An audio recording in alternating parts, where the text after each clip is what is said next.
जय हिंद दोस्तों, हमारे RLD इन्फॉर्मेशन में आपका बहुत बहुत स्वागत है। दोस्तों, अगर आप हमारे चैनल पर पहली बार आए तो चैनल को सब्सक्राइब जरूर कर लीजिए।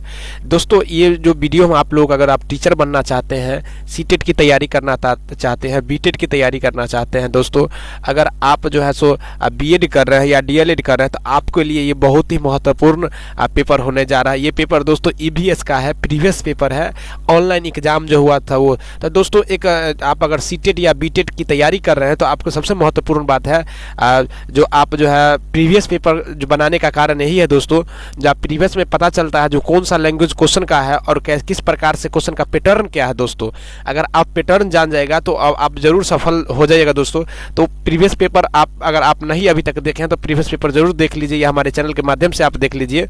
दोस्तों प्रीवियस पेपर से यही पता चलता है क्वेश्चन का कैटेगरी क्या है, क्वेश्चन किस लेवल से पूछता है, क्वेश्चन का पूछने का तरीका क्या है, वो दोस्तों ये पूछा जाता है। तो दोस्तों ये प्रीवियस पेपर है, ऑनलाइन एग्जाम हुआ था दिसंबर से लेके जनवरी के बीच में जो एग्जाम हुआ था 2021 से 22 में जो हुआ था CTET का, उसका पेपर है और ये पेपर EVS का है। तो चलिए दोस्तों वीडियो शुरू करते हैं। वीडियो अच्छा लगेगा तो दोस्तों सब्सक्राइब जरूर कर लीजिए। हम इस चैनल पर जो है हम बराबर लेके आते हैं, यही जो है सो आपको टॉपिक देखने को मिलेगा। EVS, CDP, मैथ सब प्रीवियस पर ही हम लोग फोकस करते हैं। चलिए दोस्तों तो वीडियो शुरू करते हैं।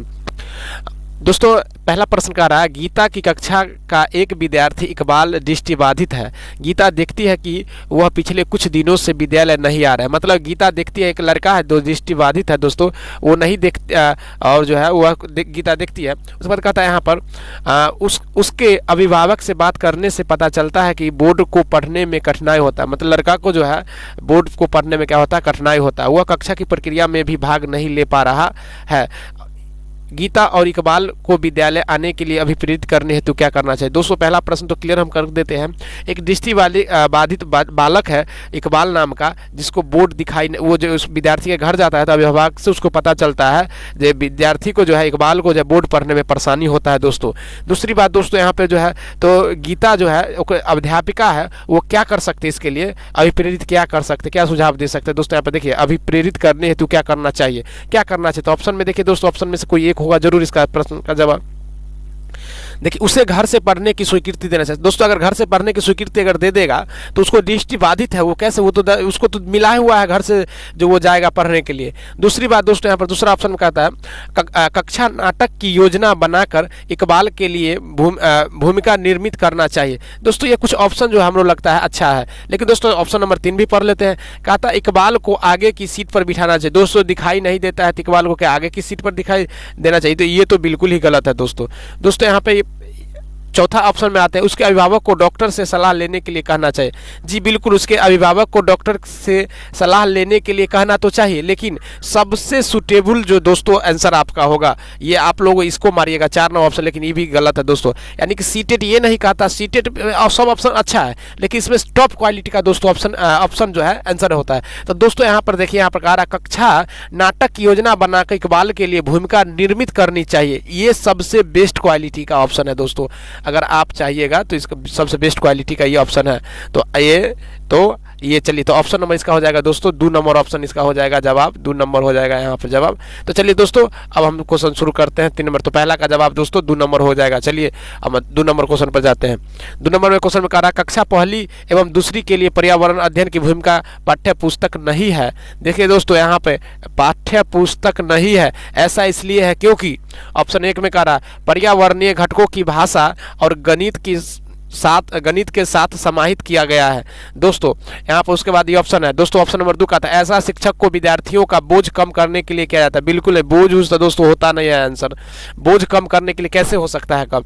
उसके बाद दोस्तों यहाँ पर कहा 3 नंबर में कह रहा है इन कक्षाओं के विद्यार्थियों को पर्यावरणीय अवधारणाओं को पढ़ाना कठिन है। जी नहीं, बिल्कुल कठिन नहीं है, ये कठिन हो ही नहीं सकता है। पाठ्य पुस्तकों से परे जाने पर जोर, दोस्तों ये भी गलत है आपको, यानी कि दोस्तों ऑप्शन नंबर जो है 1 जो है आंसर हो जाएगा। चलिए दोस्तों अगर आप हमारे चैनल पर पहली बार आए तो चैनल को सब्सक्राइब जरूर कर लीजिए। टेलीग्राम लिंक दिया गया, वहाँ जाके आप PDF ले सकते हैं। निम्नलिखित में से कौन सा साधन EVS के रचनात्मक आकलन के लिए उपयोग किया जा सकता है। देखिए दोस्तों EVS के रचनात्मक आकलन के लिए दोस्तों यहाँ पर बहुत ही महत्वपूर्ण प्रश्न है, ऐसे प्रश्न पूछे पूछे जाते हैं और ये प्रीवियस पेपर है दोस्तों।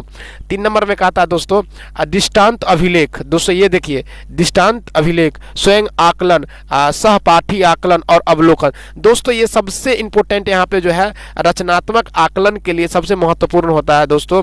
यहाँ पे जो है दृष्टांत जो है अभिलेख जो है होगा दोस्तों। तो चलिए दोस्तों क्वेश्चन नंबर 3 हो गया। 4 में चलते हैं। अंडमान के देखिए दोस्तों, ये ईस्वी से रिलेटेड 2 या 3 रिलेटेड जो पूछता है ईस्वी प्रत्येक शिफ्ट में जो है 3 कभी 2 पूछा गया है दोस्तों।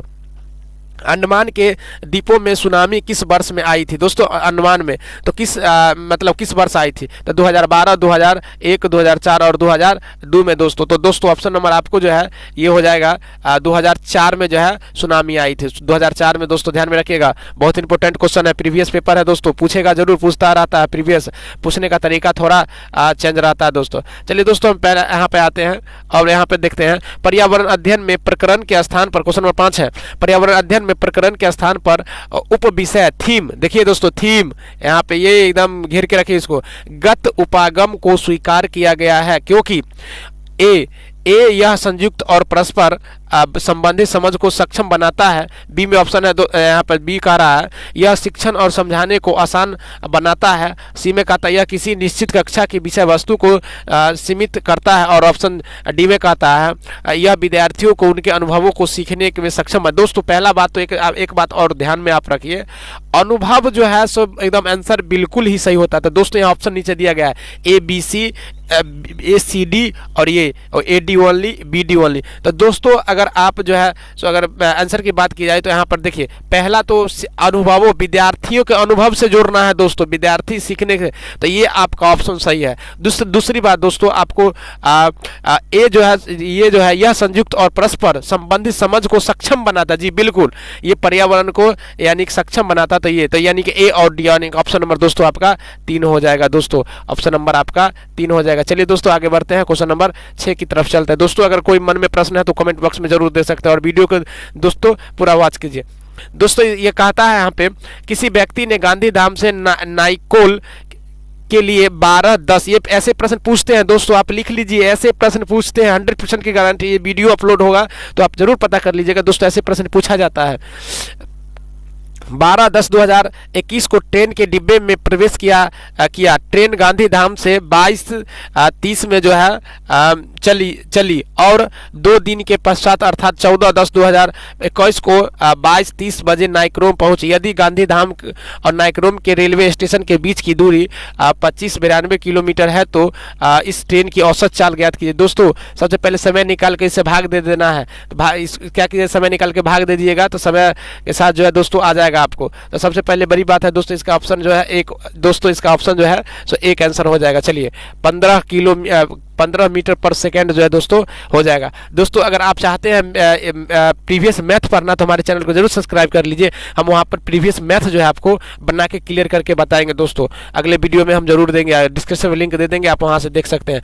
चलिए दोस्तों क्वेश्चन नंबर हम 7 में चलते हैं। 7 में कह रहा है दोस्तों भोजन पाठ पर चर्चा करते हुए गुरुप्रीत विद्यार्थियों से प्रश्न करती है। देखिए दोस्तों प्रश्न करती है मतलब भोजन पाठ पर चर्चा करते हुए गुरुप्रीत जो विद्यार्थियों पर प्रश्न करती है कि आपके परिवार में सबसे बाद में भोजन कौन करता है? जी बिल्कुल, सब्जियां कौन खरीदता है? आपके परिवार में खाना कौन बनाता है? देखिए दोस्तों यहाँ पर चर्चा हो रहा है, वह ईवीएस के निम्नलिखित में से किस मुद्दे पर चर्चा करने का प्रयास कर रही है? दोस्तों मतलब कौन सा ईवीएस के पार्ट पर जो है चर्चा करना चाहती है? दोस्तों वीडियो लंबा होगा लेकिन आप जरूर देखते बने रहिए।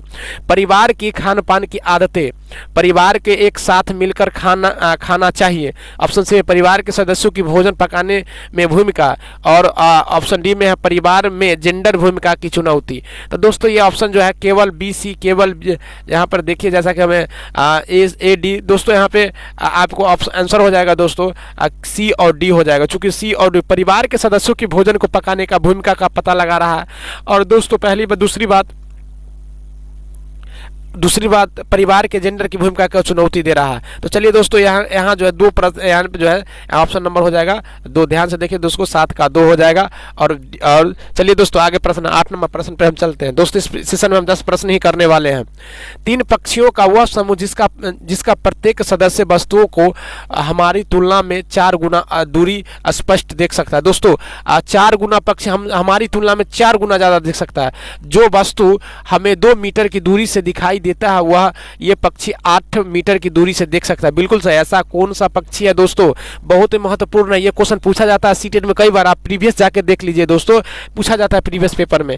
तो चलिए दोस्तों, ऐसा कौन सा पक्षी है? कबूतर। जी नहीं, बिल्कुल गलत है दोस्तों। कबूतर नहीं देख सकता है, तोता भी नहीं देख सकता है दोस्तों। और चील की बात करें तो चील भी हमसे देख सकता है, लेकिन दोस्तों यहाँ पे जो है चील तो देख सकता है लेकिन एक ही देख सकता है। लेकिन यहाँ आते हैं, कौवा भी नहीं देखता, चील देख सकता है, बुलबुल भी नहीं देख सकता है, बाज भी हमसे नहीं 4 गुना ज़्यादा देख सकता है, कौवा भी, बाज देखता है दोस्तों, और ये नहीं देखता है, कौवा और कबूतर नहीं देखता। तो दोस्तों ऑप्शन कौन होगा? तो देखिए दोस्तों, चील, गिद्ध और बाज, ऑप्शन नंबर 4। यहाँ पर ये हमसे 4 गुना ज़्यादा जो है दोस्तों पक्षी जो है सो देखता है, यही पक्षी बाज, चील और गिद्ध। दोस्तों ये प्रश्न पूछे जाते हैं और बहुत ही महत्वपूर्ण है सीटेट की दृष्टि से दोस्तों, आप इसको ध्यान में रखिएगा। और PDF हम जरूर प्रोवाइड कर देंगे आपको। ये सब हमारे चैनल को सब्सक्राइब कर लीजिए और टेलीग्राम चैनल पर जुड़ जाइए जाके। चलिए दोस्तों 9 नंबर प्रश्न बनाते हैं। जब जल पर चर्चा करते हुए शिवांगी कक्षा 1 में विद्यार्थियों से आकाश का चित्र बनाने को कहती है। श्याम ने आकाश में हरा रंग भरा, उसने इस रंग को क्यों चुना? यह पूछने पर वह जवाब देता है कि उसके घर के पास तालाब का रंग हरा है क्योंकि पानी आकाश से आता है, इसलिए आकाश हरा होगा। शिवांगी को देखिए दोस्तों, उससे पूछा गया जब क्यों भरते हैं, तो उसने जवाब दिया मेरे घर के नज़दीक जो है तालाब है वो जो हरा है, इसलिए पानी आकाश से आता है इसलिए हरा हो गया। तो चलिए दोस्तों, इसे बताना चाहिए कि आकाश का रंग काला होता है। दोस्तों इसे बताना चाहिए कि आकाश का रंग काला होता है।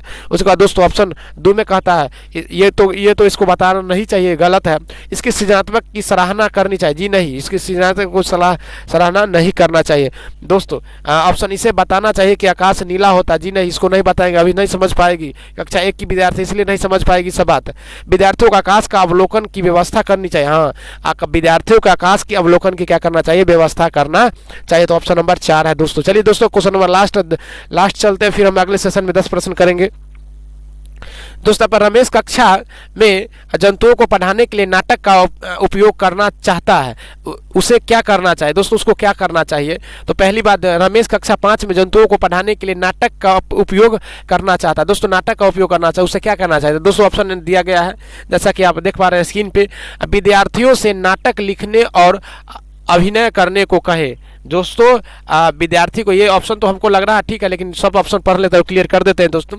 पहले से लिखित नाटक का चयन कर निर्देशित करना है, बिल्कुल ये नहीं करना चाहिए दोस्तों। पहले से मंचित एवं अभिनीत नाटक को खोजे, जी बिल्कुल गलत है, ये नहीं करना चाहिए। स्वयं नाटक लिखकर निर्देशित नहीं, ऐसा 5 साल का बच्चा स्वयं नाटक नहीं कर सकता। दोस्तों ऑप्शन नंबर इसका 1 हो जाएगा, विद्यार्थियों से नाटक लिखने और अभिनय करने को कहे। जी बिल्कुल ये सही है दोस्तों। तो ऑप्शन नंबर यानी कि 10। दोस्तों इस सेशन में हम 10 ही प्रश्न कर रहे हैं, फिर अगले सेशन में हम 10 प्रश्न देंगे और फिर अगले प्रश्न में 10 प्रश्न देंगे, यानी कि एक दिन में हम 3 वीडियो आप लोगों को जरूर प्रोवाइड करेंगे दोस्तों 10-10 प्रश्न का। अगर हमारे चैनल वीडियो अच्छा लगा होगा तो जरूर लाइक और अपने दोस्तों के पास जरूर दोस्तों शेयर कर दीजिए और लाइक कर दीजिए। आपके मन में जो भी प्रश्न है वो जरूर दे दीजिए। फिर मिलते हैं दोस्तों नेक्स्ट वीडियो के साथ, लेकिन सब्सक्राइब करना मत भूलिए। आपके लिए हम अच्छे कंटेंट और प्रीवियस पेपर लेके आते हैं और बहुत सारे ट्रिक्स हम देते हैं। अगर आपको अगर ये भी देखना है तो आप जाइए प्लेलिस्ट पे जाइए, या आपको मिल जाएगा, आपको प्लेलिस्ट पे मिल जाएगा, CDP का पेपर मिल जाएगा, IBS का पेपर मिल जाएगा, या आप लिंक पर क्लिक किए तो आप वीडियो पर देख सकते हैं दोस्तों।